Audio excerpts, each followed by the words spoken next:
right, good morning, listener, and you are welcome to Newsreel on Pensioners 106.7 FM, located at Agbarigo, Nireke, Ibadan. And if you are just joining us, Newsreel is a program where we bring you stories making the headlines in our various newspapers. This morning, Punch is here, Nigerian Tribune, The Nation, Vanguard, and Guardian newspaper. Sit back and enjoy. I am Inumidun Afonja Adedeji. And just to let you know, Pensioners FM 106.7 is one, and the celebration continues. The grand finale will be on Sunday. Good morning. Good morning to you, Inumidun. How was the night? Very well. Good morning to you, the people of Ibadan. Good morning, Oyo State. Good morning, Nigeria. This is Newsreel on Pensioners 106.7 FM Agbarigo, Onireke, Ibadan. Yesterday it says history, tomorrow is a mystery.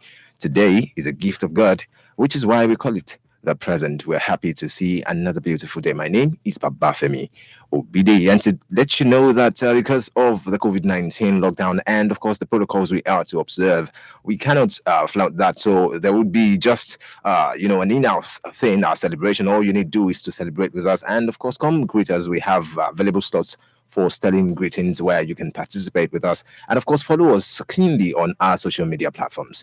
Thank you very much. My name once again is Babafemi. All right, I'll go straight into the Nigerian Tribune where we have stories making the headlines here. Ajaokuta will come to fruition before the end of Buhari government, and that is coming from Adedeji, the Minister of Mines and Steel. Also, budget states that most states in Nigeria are not financially sustainable. With the rider, Rivers tops ranking, Anambra, Ogun, Lagos, Bayelsa, Osun, Plateau rank the lowest. Labour options ruling stopping strike. Talks with federal government deadlocked. National Industrial Court rules on anti-strike suits filed by a group.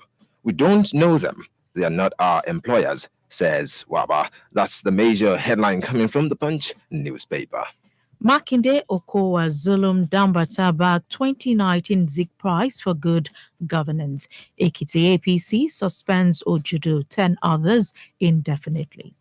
Finance Minister, others shown budget performance sitting. Panel kicks. Why I won't honor Salami panel's summons. This is coming from Malami. Labour federal government meeting deadlocked. Talks to resume Monday. Strike will commence, and that Labour insists on that, and also we have owners on states to drive cattle ranches process forward, and also over 170 million Nigerians without health insurance. Workers' plan strike faces integrity test. Nigeria not constructing rail to Niger, but border town.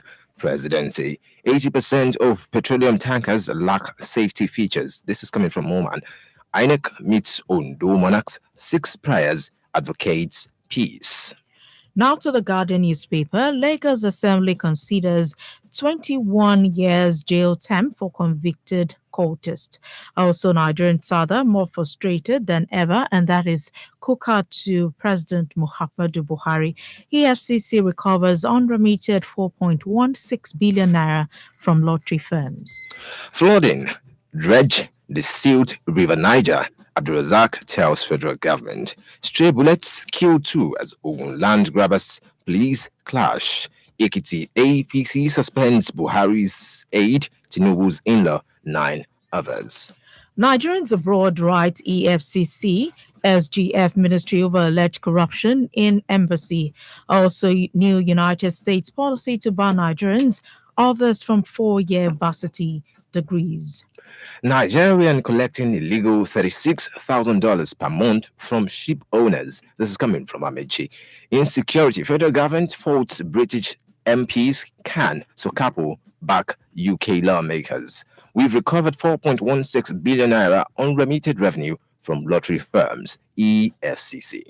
Neighbors lament fate of entire family wiped out in Kogi tanker explosion and 3 fare dead, over 30 injured in Lagos gas explosion. Also from Lagos, it is set to celebrate World Tourism Day. Right, the final set of headlines here. 174,574 apply for COVID-19, 75 billion naira MSME survival fund.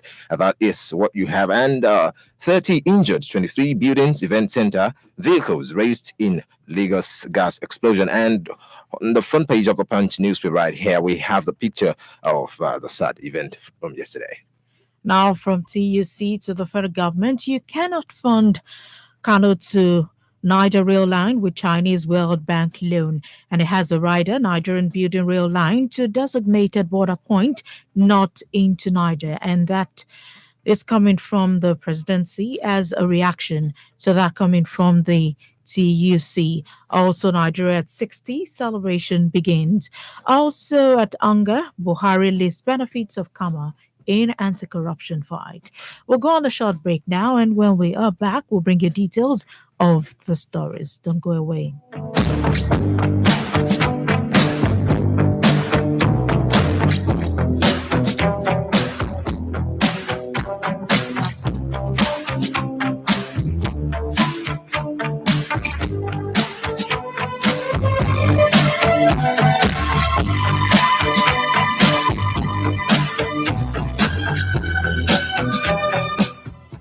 You're welcome back from that short break, and it's Newsreel on Pensioners 106.7 FM.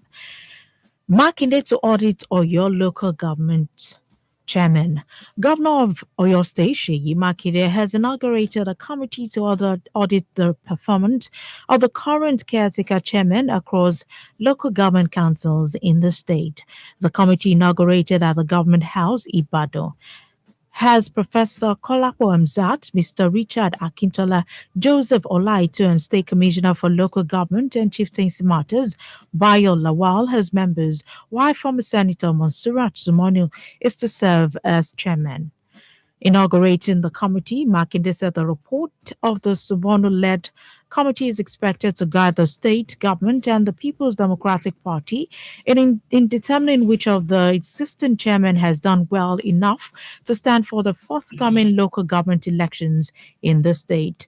With the caretaker chairman having spent 9 months in office, the Sumono committee will look into the extent to which each of the chairmen have keyed into the cardinal goals of the Makinde administration. And another story from Labour says that the TUC remains on total reversal of fuel and electricity prices. The NLC president, Comrade Ayuba Waba, also blamed government for its failure to negotiate with Nigerians and workers before unilaterally taking the decision. Justice Ibrahim Galadima equally gave an other in a ruling an ex parte application filed by the Incorporated Trustees of Peace and Unity Ambassadors Association through their counsel, Sanusi Musa. Justice Galadima also granted an order of interim injunction restraining the unions, their officers, affiliate, privates from disrupting, restraining or picketing or preventing the workers or its affiliate or ordinary Nigerians from accessing their offices to carry out legitimate duties on the 28th of September or any other day. Details. Right, still talking about Nigeria politics, and of course, the news here this morning on Newsreel. Don't forget that you can watch us live on our Facebook page, Pensioners FM, and very soon we would also throw open the studio lines for you to contribute and call in to have your say. And in this house this morning, we have Mr. Adedeji, Victor Adedeji, right here as our analyst. Good morning, Victor. How are you doing? Good morning. Good morning to yours. Nice to have you again this lovely Friday. Good day. All right, to continue with the rest of the story, let me take it all the way around Nigeria now. Nationally, insecurity. Federal government faults British MPs can. So couple back UK lawmakers. The presidency on Thursday faulted the sources of information on which members of the House of Lords, the United Kingdom, based their recent letter on the killings in Nigeria. The senior special assistant to the president on media and publicity, Garba Shehu, stated this in a statement in Abuja titled British lawmakers, legal experts, and campaigners should work with President Buhari, not fall for propaganda. The British lawmakers had, in a letter to the Secretary General of the Commonwealth, Patricia Scotland, dated September 14 and co-signed by Baroness Cox, Baroness Kennedy, Jim Shannon, Fiona Bruce, former Archbishop of Canterbury, Lord Williams, and 14 others, asked the Commonwealth to conduct an impartial investigation into the killings in Nigeria and bring the perpetrators to justice. And some other headlines back in that story up. Buhari's deputy is an evangelical pastor. Presidency tells British parliamentarians. UK's lawmakers' letter, a wake-up call on Buhari. This is coming from Northern Christian Association of Nigeria. Send fact-finding mission to Southern Kaduna. So Kapu urges UK lawmakers. All of those stories and more. Insecurity threatening Nigeria's existence by Jabia Miller warns. All right, we have that story on page 2 of the Punch newspaper. Grab yourself a copy. It promises to be an interesting read. Federal government will this Friday kick the Nigeria's 60th independence anniversary with a public lecture and Jumat service at the National Mosque, Abuja. Nigeria got her independence on the 1st of October 1960 from Britain, which amalgamated the northern and southern protectorates in 1914. Meanwhile, Oyo State Governor Seyi Makinde has received the 2019 Zik Prize in Good Governance alongside his Delta and Borno State counterparts. Announcing the recipients of the 2019 Zik Prize in Leadership Awards at a virtual press conference, Professor Pat Utomi, on behalf of the advisory board of the Public Policy Research and Analysis Center, said after an exhaustive appraisal of nominees in various award categories, the advisory board gave the prize in good governance to Governors Seyi Makinde and Governor of Okowa State, and also Babagana Zulum. Meanwhile, Victor, now a story that seems much in most of our headlines is on the electricity fuel tariffs. The impression some people have on the streets is that it is aloof and indifferent to their plight and does not mind if hunger kills them. Meanwhile, Labour is insisting that it will go on strike, but federal government is reported to be making frantic moves to avert the strike. Also, Nigerian governors under the aegis of the Nigerian Governors Forum are wading into the dispute. What is your take on this? Well, it is, well, if you ask me in football term, I would say it's 2 against 1. The governors, I can assure you, will never speak in favor of reversing the price because they know that a lot of these governors are still struggling to pay the 30,000 minimum wage. That is not even fully adjusted.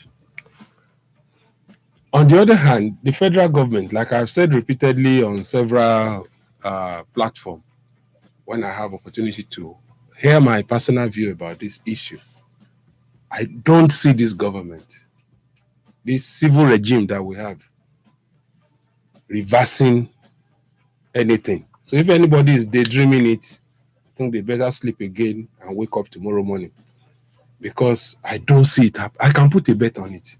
I don't see them reversing it. They are determined. And we have series of examples of such play in the past. It's not in their character. Then coupled with the situation that warrants their excuses and everything. So they are not going to review anything in a hurry. And the NLC, TUC, that are making rather belated moves. Where were they when they were mooting the idea? How much noise were they making when the price dropped? If you remember, I said this price that dropped from 146, I think 146 then to 123. That is a bet that if only we have active, serious-minded NLC, TUC, that they will have insisted and tell the government that, look, don't reduce it only to increase it later. Leave it where it is. Let us pay the prevailing price for now. You keep whatever gain you're having and use it to shore up or balance the equation when the crude oil price bounce up. But they felt they were winning. And I said, look, this thing is we're going to pay back a multiple, that this is the beginning of the regulation. Selling to you when the price dropped. Now the price has gone up in the international market. Now you are throwing some tantrums. It's not going to happen. You will have resisted them when they reduce it. to 123, which they told us then that they are following the international market indices to reduce the price. You kept quiet. You thought you were smart. I mean, the way you go about. I think the TUC, the NLC here, most of the time appear to be active when they are not. You're supposed to follow government step by step, to follow their policy, make input, make noise where you need to make noise ahead of time. As soon as they are plotting it, do something. But they won't do anything until after people have started buying and they are getting adjusted to the new situation in town. Now, look at the people that took NLC to court now. Is it the federal government? It's not the federal government. It's just an independent group that I've never heard about before. It's a game plan. You are dealing with some chess board player. You are dealing with this. What's the name of this slick, smart fellow? The Deputy Minister of Labour, Keyamo. Those are people that will tell you blue is yellow, and at the end of the day, you just have to settle for it. They've done it all their lives. You are dealing with the likes of Chris Ngige, who tell you is a Victoria Island boy talking to Mushin boy. That is the other fellow, the other legislator from Kogi. Those are the kind of people you are dealing with, and you are snoring and sleeping and thinking you are in for a tea party. I can assure you, let's wait and see. I don't want to be too stiff on this issue. All right, let me now take you to this one that I read from the page 2 of the Punch newspaper, where on insecurity, federal government is faulting British parliamentarians and also Ken Sokapu back in the UK lawmakers, saying that the spate of killings in Nigeria is really worrisome, and reminding us that Oshibajo is an evangelical pastor. According to the presidency, all these things are fraud, cooked and prepared somewhere in the hottest part of hell. These are defenses that are wicked, evil in nature. Because if they are not evil and wicked, why must you remember now that the vice president is an evangelical pastor? Where was evangelical pastor when that woman was murdered in cold blood in Abuja, when he was out early in the morning doing evangelism? Where was this evangelical pastor tag or logo when that woman was murdered in Kano Central Market? Where was this evangelical pastor when the Southern Kaduna people were being massacred? So sometimes they come up with all these things as if their listeners are fools. If we are fools, say, sir, the 13 House of Lords member, which we can call the Senate of UK, are not stupid like we are, because they believe, our politicians believe that our brain have been scooped away in Nigeria. But don't forget, if we, the one-time servant of Britain, still remain in the bondage of servitude of ex-independent states, supposedly, those who appear to have given us the so-called the independence way back then are not stupid as we are. So you can't tell those people this kind of garbage that they are now throwing into the public. It's not right. They are not owning up to say, look, it's true. People are being killed. All they need to tell this House of Lords member, in all sincerity, to just tell them that, look, we need to address it. It is true. Admit and appeal to them to come to your rescue. That's what those people are looking for.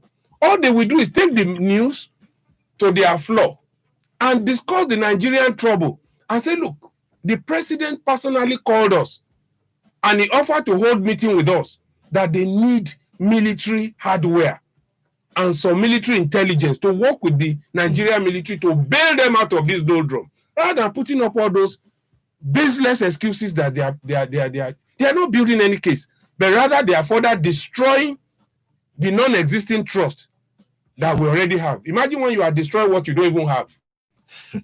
Right, let's move away from that now to take other stories for this morning. Javier Kama will help enhance transparency, says Buhari. The president, Muhammadu Buhari, on Thursday said the Companies and Allied Matters Act 2020, which he recently signed into law, would enhance transparency and corporate accountability and help the fight against corruption. The special advisor to the president on media and publicity, Femi Adesina, disclosed this in a statement titled Kama Act will help us fight corruption. President Buhari explained at a high-level summit. The presidential spokesman said Buhari spoke in a video message presented at the Open Government Partnership 2020 Virtual Leaders Summit on the sidelines of the 75th session of the United Nations General Assembly in New York, United States. Kama will help enhance transparency, says Buhari.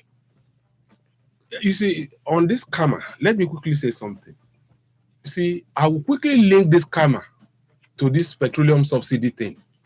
You can see instead of the government discussing with the parties who are contesting this law and making them to see or considering adjusting it, what are they doing? Buhari is flying in the air by way of UN online discussion, reinforcing what is being challenged in his country. How does that add up? And if you look at that karma law, the aspect that the Christian Association of Nigeria is contesting is a very small one, but very, very major. What that place simply means is that as big as Redeem is, if somebody should mention the names, okay, sorry, churches, as big as the churches around are, if you challenge any of those big churches or the small upcoming one, you just write this, fictitious writing. People are good in writing anything. That, oh, this person, this, and you wrote some things. The government has the capacity under that law to suspend that man or the founder, put him on hold or remove him or dissolve the board and appoint other people unilaterally without recourse to court. That is the argument. And all the government needed to do, a listening government. Because I don't know how that will, because we talk about how that will curb corruption, I agree 100%.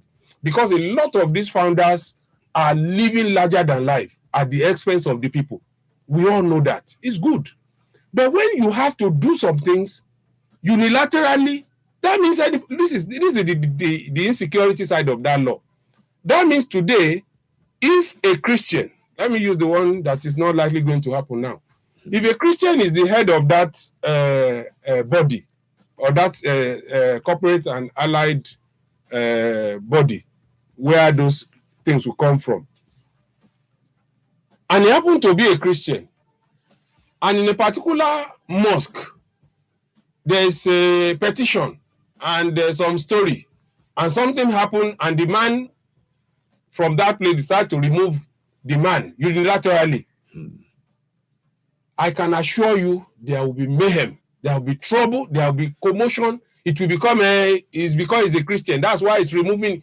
Let the court do what the court is meant for. This law is not towing that line. You can't ask. That means if somebody has not some animosity towards certain organization before now, or a particular president, or a governor, or any, it can cook up story, or even member, and that will spell doom for the society if that should happen. All right, thank you very much for that. Let's move ahead now with some of the stories. Okay, back to your state. The Oyo State Police Command has debunked the rumors making the rounds that there is a kidnappers den in Oyo town. In a telephone interview with the Nigerian Tribune, the State Police Public Relations Officer Olugbenga Fadeyi said there was a rumor in the community that some unidentified persons were seen heading into a forest in the area, and the police personnel from Akimori promptly stormed the forest and combed in the forest for over 3 hours. The police spokesperson said when the Alaafin of Oyo, Lamidi Adeyemi, also heard the rumor, he sent for the area commander and the police alongside vigilance group members and other security stakeholders also stormed the forest again and combed it for several hours. Also, there are two stories here on explosion. One from Lagos on a tanker which exploded at Ijuishaga. Also, one from Kogi Kogi State. State.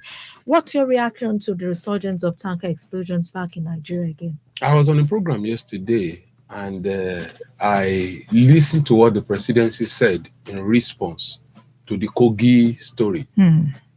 And the way it was said was as though this is about one of the biggest one we've seen. And I laughed on the program yesterday. And I said, look, why do we keep deceiving ourselves? How many should I count? And I started counting several that are more massive than the one that happened in Kogi.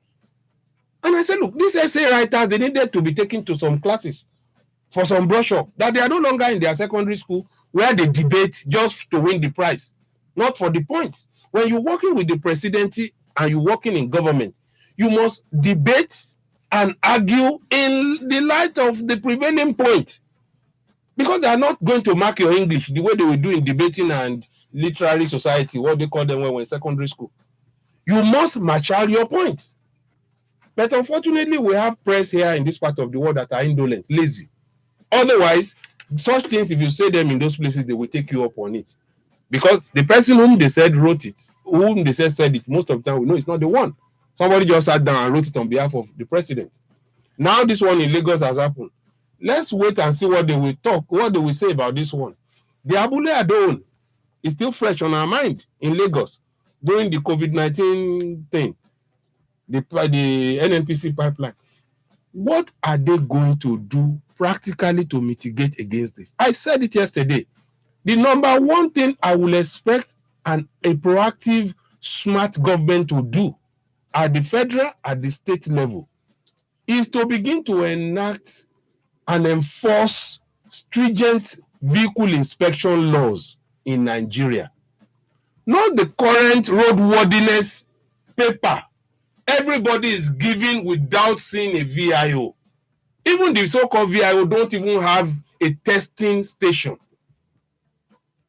That should be the beginning of, that should be the number one thing that should come out of their mouth. Not that we are sorry, let's stand a moment of silence every day. And people are dying in droves for unavoidable accidents. These are very, very, very, very avoidable. Okay. But it is what it is anyway, like the American would say. All right. INEC meets Ondo Monarchs 6 prayers, advocates peace. We have that story, but of course, we already know. And let's move on to another one. Reps plenary goes digital as National Assembly resumes on Tuesday. Plenary in the House of Representatives will now become digital as the National Assembly resumes plenary on Tuesday. Several electronic gadgets have been installed in the chambers to aid legislative proceedings, according to what the Punch newspaper can report. The National Assembly had embarked on a 2-month annual recess on July 23, 2020, and was built to resume plenary on September 15, 2020. The Parliament had postponed resumption till September 29 without citing any reason. It was, however, learned that the multimedia devices were still being installed and tests run. All right, Reps plenary goes digital as National Assembly resumes on Tuesday, and West African countries should ensure security, according to Buhari. Muhammadu Buhari, the president of Nigeria, joined the heads of state and government of Senegal, Mauritania, and Burkina Faso to celebrate the 47th independence of Guinea-Bissau at the 24th the September National Stadium, Bissau, with a call on West African countries to ensure security and peace in the sub-region. The special advisor to the president of media and publicity, Femi Adesina, in a statement titled, President Buhari congratulates Guinea-Bissau on 47th independence, pledges Nigeria's increased support for peace and stability. West African countries should ensure security, Buhari. Also, still on politics, Ekiti APC crisis deepens. Party suspends Ojudu, Tinubu's in-law, and 9 others. Also, SDP condemns Ondo lawmakers over call to vote against party. Call to bar, court to decide Ondo deputy governor's fate on the 14th of October.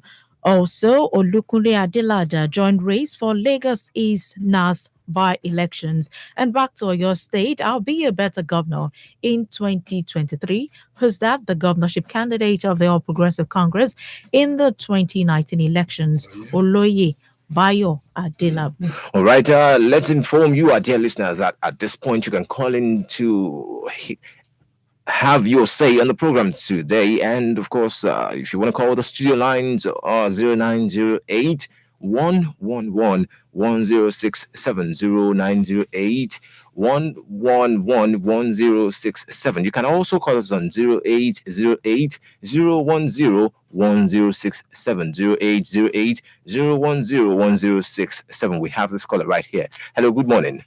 Good morning, sir. Good morning. What is the name? Where are you calling from? My name is Adedeji from Makana. All right, sir. Go ahead with your point this morning. My own contribution is about the petrol. Okay. I've said it many times. Instead of taking petrol from here to for refinery outside the country, they should deduct all the 16 million these senators are collecting. So for refinery, so reduce it to 10,000. Take 66,000 home. So that 10,000 removed from their money is for refinery. So we will enjoy. We voted for them and we are suffering. What about the Labour did now? They should have done it for long. We are trying to say all right, sir. All right, sir. Thank you very much, Baba, for calling the show. You also can be part of this 0908 111 1067 0908 111 1067 0808 010 1067 0808 010 1067. Baba, they're saying that the cost of governance should be reduced and whatever accrues from there should be used to build ourselves a refinery in Nigeria so we can refine our petroleum products all by ourselves. Maybe I should quickly look at what happened in Ekiti. Okay. Regarding those suspensions that were put on indefinite suspension. Babafemi Ojudu, in-law to Tinubu Ojo. That is Ojo is the husband of the Yaloja of Lagos. All right, there is a caller here. Let's answer this before we move ahead. Hello, good morning. Hello. Good morning. Good morning, sir. John Njoku. Yes, thank you for your analysis. Good morning. But let me just reply the man that confessed. Okay. That the non-functionality of our refineries is due to corruption. Professor David West told us that. So nothing else. It has nothing to do with whether the senators collect 1 naira or 20 million naira. Then thank you. And this government will not reverse it. I know that.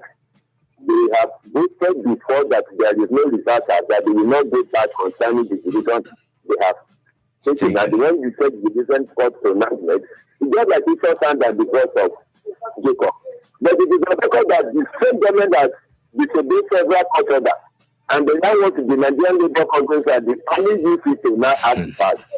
Thank you for your analysis this morning. I just want to be free. All right, thank you very much, Mr. John Njoku there. Or you can be a part of this also 0908 111 1067 0908 111 1067 or 0808 010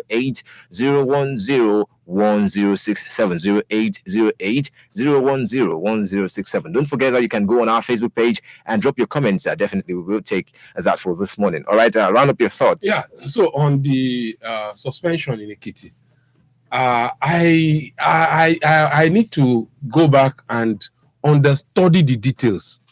However, if the decision they've made is anything to go by, then I think there is beginning to show some amber light that there is hope in APC.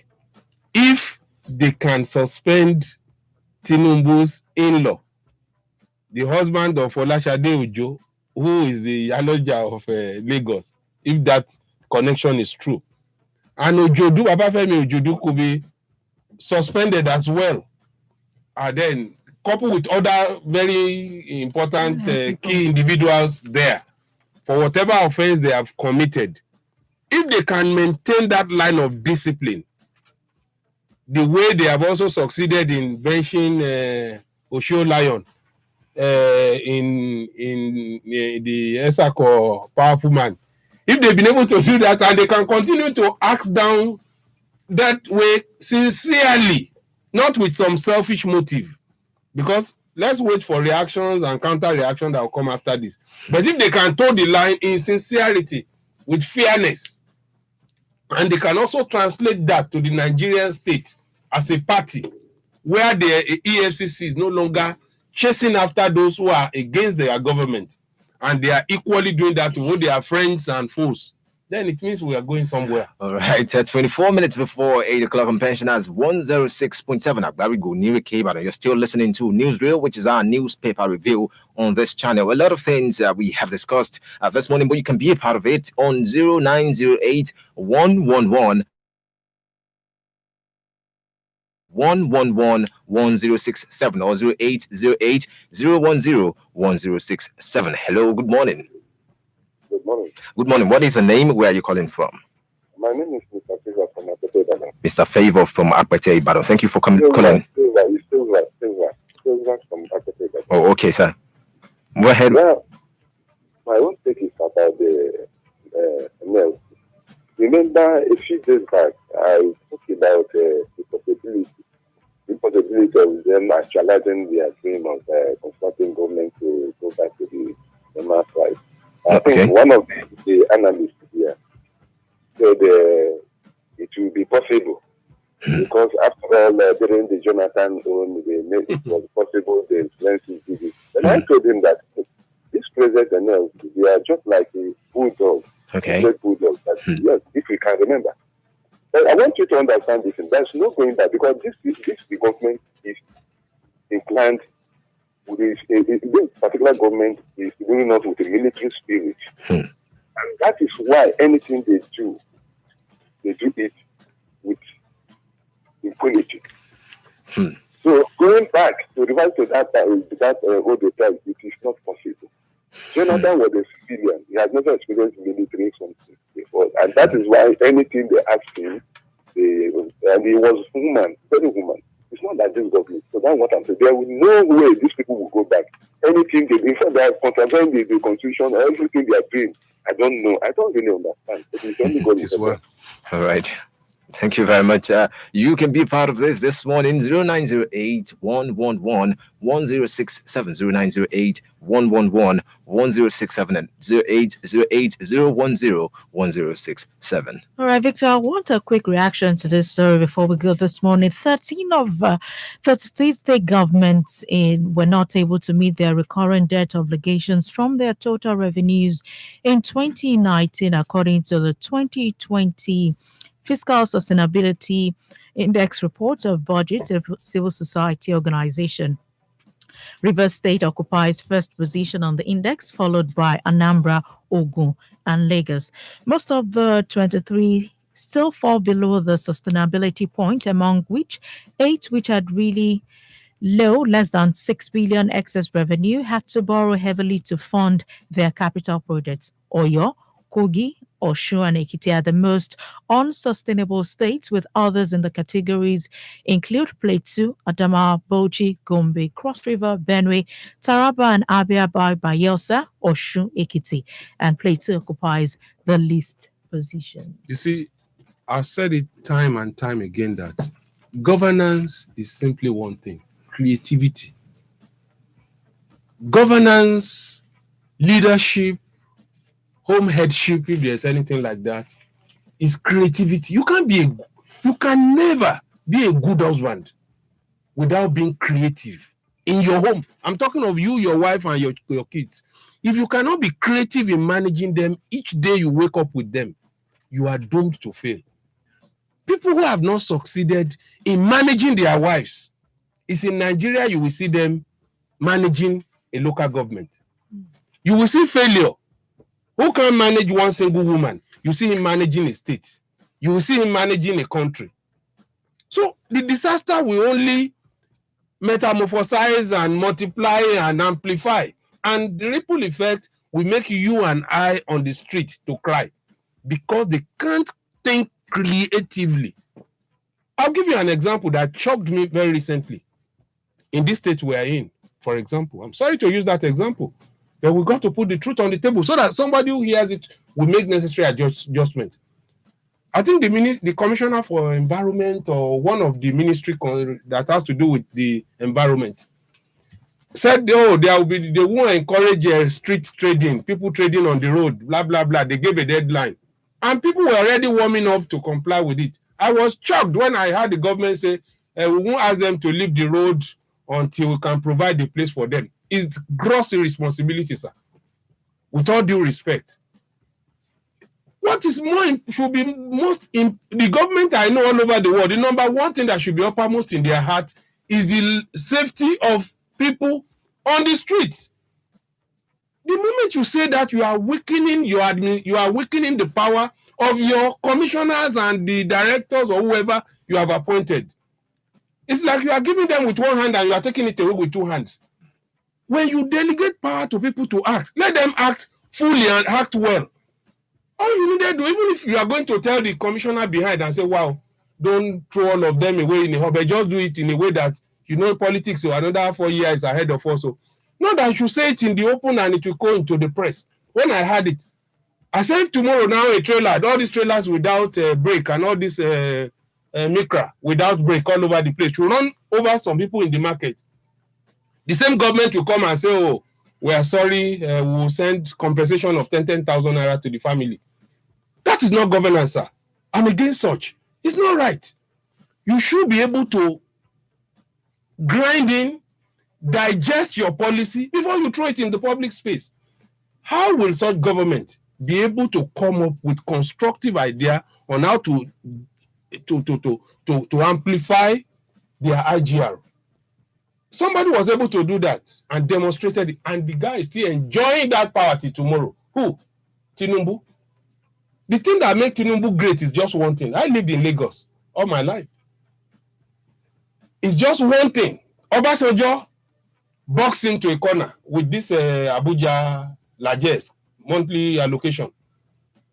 And the guy looked around. He called his men to the table. He said, let's run this state without federal government. And he was able to make enough money to keep Lagos. I was in Lagos. Not that I wasn't told. Till tomorrow, that's what makes him Babasa in Lagos. That is creative governance. And that is what the Tinubu still enjoy till tomorrow. Before now, a lot of states hardly make anything. It was after Tinubu was able to demonstrate that you can run your state without federal allocation that a lot of state governments started coming to Lagos to copy those things, how they were able to. A lot of state governors and government have gone to sleep. They're all waiting for Abuja and loan. And one of the things that can save us is to go back to the policy that was made some years back, reducing state access to loan. For as long as there is loan, this government we have today, they will never be creative. All right, thank you very much. We're slowly winding down and, of course, closing the program for this morning. But, of course, some headlines that we should take just before we go. Nigeria not constructing rail to Niger, but border town, according to the presidency. Also from Obaseki, he's saying my re-election has reunited South-South more. And we've recovered 4.16 billion unremitted revenue from lottery firms, EFCC. While we have a very sad story, robbers attack Ebony Church rehearsal. Rape girl shoot another, and finance minister others shun budget performance. Sitting panel kicks why I won't honor salami panels summon. And Nigeria collecting illegal $36,000 per month from ship owners, according to Amici, Minister of Transportation. All right, before we go, a quick look at this story. The rector of the Polytechnic Ibadan, Professor Kazeem Adedeji, has advocated for keeping of up-to-date and accurate information as part of the pandemic in our tertiary institutions. Professor Adedeji advocated these at a lecture he presented recently at the Ladoke Akintola University of Technology, Ogbomoso.